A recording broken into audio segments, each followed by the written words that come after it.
तो खुदारा किसी ने धोखा नहीं खाना, होशियार रहना है। कुछ लोग होते हैं फराडी, उनको पता किसी काम का होता नहीं, आपसे पैसे भी ले लेते हैं और काम भी आपका नहीं करते। बहुत ਤੁਹਾਨੂੰ शौक है पाकिस्तान में जो निकलने का, सब्र करो, रुक जाओ जरा, सारी इन्फॉर्मेशन देना।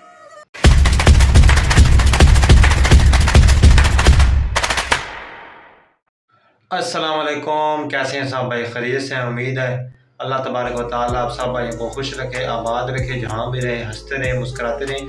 तो आज मैं आपको बताऊंगा कि आप भी बहरीन में आना चाहते हैं। बहरीन में आने के लिए जो इन्फॉर्मेशन है वो आज मैं आप सब भाइयों को बताऊंगा। जो भाई आना चाहते हैं उनके जहन में सवाल होता है कि मेडिकल किस तरह करवाया जाता है, पाकिस्तान में क्या वैक्सीन लगवाई जाती है, जो भी पाकिस्तान के मामलात हैं पाकिस्तान से लेकर बहरीन तक, वो सब मैं आज आपके साथ सब भाइयों के साथ डिस्कस करूंगा। अगर आप भाइयों में से कोई आना चाहता है तो ये वीडियो लाजमी देखें, उसके लिए हो सकता है फ़ायदेमंद वीडियो हो। जिस भाई ने भी बहरीन में आना होता है तो वो उसके जहन में एक ही सवाल होता है कि बहरीन में आने के लिए पैसा कितना लगता है। तो उसको लोग बताते रहते हैं कि बहरीन में 2 लाख 3 लाख का वीज़ा मिल जाता है। लोग उसको ठीक बताते हैं, लेकिन वो बहरीन के हिसाब से बताते हैं, पाकिस्तान के हिसाब से वो उसको जो है ना कन्फर्म बात नहीं बताते कि पाकिस्तान से आपने बहरीन में आना है तो आपके कितने पैसे लगेंगे। तो यही बात आज मैं आप सब भाइयों को, ये जो आपकी कन्फ्यूज़ है ये मैं आपको आज ख़त्म करके बताऊंगा कि पाकिस्तान से बहरीन आने तक और बहरीन का जो पहला महीना है उसका खर्चा, उस यानी कि काम लगने तक आपके कितने पैसे लग सकते हैं अगर आप बहरीन आना चाहते हैं। तो वीडियो के साथ रही, वीडियो इंशाल्लाह बहुत अच्छी होगी, आप सब भाइयों के लिए इन्फॉर्मेशन वाली वीडियो होगी। तो वीडियो को स्टार्ट करने से पहले आप सब भाई हमारे चैनल को सब्सक्राइब करें और कमेंट अच्छा सा करें और लाइक करें, इससे आप सब भाइयों का कुछ नहीं होता, वीडियो के लिए बहुत मेहनत होती है। Welcome back. फाइनली गाइज, आपने थंबनेल तो देख लिया होगा, आपको पता चल गया होगा कि हमारी वीडियो आज किस टॉपिक पे है। मैंने आपको पहले बता भी दिया है। तो आज हम चलते हैं अपने असल मुद्दे की तरफ।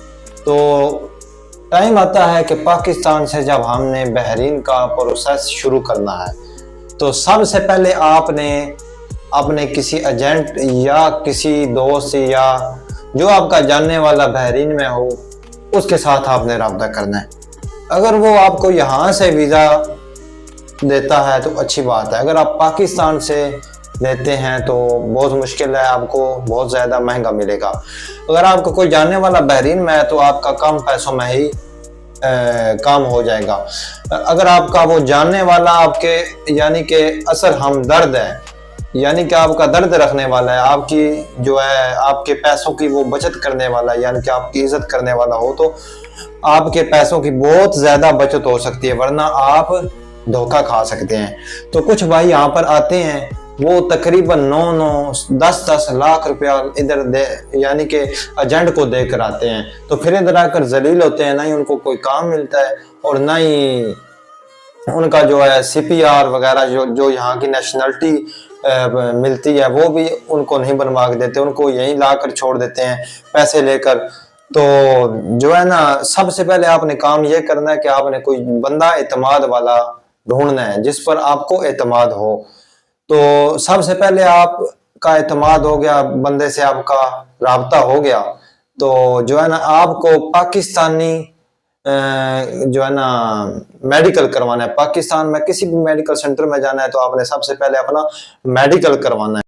तो दोस्तों, आपने मेडिकल करवाने के बाद आपने कुछ दिन इंतजार करना है, आपकी रिपोर्ट आ जाएगी। अगर आपका मेडिकल क्लियर हुआ तो फिर आप वीज़े के लिए अप्लाई कर सकते हैं। अगर आपका मेडिकल अच्छा नहीं, यानी कि उसमें कोई इशू आ रहा है, तो आप वीज़े के लिए अप्लाई नहीं कर सकते, क्योंकि आपका पाकिस्तान में भी मेडिकल होना है तो इधर आकर भी आपका मेडिकल होना है। ये बात आपने अपने जहन में रखनी है। अगर आपको कोई बताता है कि 6.5 लाख रुपया आपका खर्चा आता है, 7 लाख रुपया, तो आपने अपने जहन में तकरीबन 8 लाख 7.5 लाख रुपया रखना है, क्योंकि आपने पाकिस्तान से मेडिकल करवाना है, फिर यहाँ आकर आपका मेडिकल होना है। यहाँ पर आपके मेडिकल के लगते हैं तकरीबन पाकिस्तानी 15,000, यहाँ के 20 दिनार। तो ये आपने ऑलरेडी अपने जहन में रखना है। एजेंट आपको नहीं बताते कि इधर भी आके मेडिकल होना है। जब आप आ जाते हैं, अगर आपके पास पैसे हों तो ठीक है, अगर नहीं तो फिर आपने फंस जाना। तो दोस्तों, फाइनली हमने जो बात करनी है कि पाकिस्तानी कितनों कितने पैसों में हमको वीज़ा मिलता है। अगर आपका कोई बंदा जानने वाला अच्छा हो तो यहाँ लेते हैं वीज़े की फ़ीस जो है तकरीबन 550 750, यानी कि मुख्तलिफ एजेंट जो हैं वो आपसे लेते हैं अपने हिसाब से। लेकिन पहला वीज़ा जो है वो आपको पाकिस्तानी तकरीबन 6 लाख रुपए में मिलेगा। उसके बाद जब आप यहाँ आ जाएंगे तो आप अगर किसी कंपनी में लग जाते हैं काम, तो आपके वीज़ा जो है वो फ्री लगेगा, यानी कि हर साल अगर आप उसमें परमानेंट काम करते हैं उस कंपनी में, अगर आप कंपनी को पसंद आ जाता है आपका काम, आपने जो भी करना है। एक बात याद रखनी है, जब भी पाकिस्तान से आना है आपने कोई ना कोई काम सीख कर आना है, ताकि यहाँ आकर आप फौरन काम पे लग जाए। जो काम सीख के नहीं आते, मैं खुद कोई काम नहीं सीखा हुआ, तो थोड़ी मुश्किल होती है, तो काम बंदा लग जाता है लेकिन थोड़ी सी मुश्किल से लगता है। अगर आपके पास कोई हुनर होगा तो आप बहुत जल्द काम पे लग जाए। आपने 6 लाख रुपया वीज़े का देना है एजेंट को, उसके बाद आपने मेडिकल और आने जाने का किराया, उसके बाद आपकी जो सीट वगैरह टिकट, वो आपने अलग से पैसे अकाउंट करने हैं।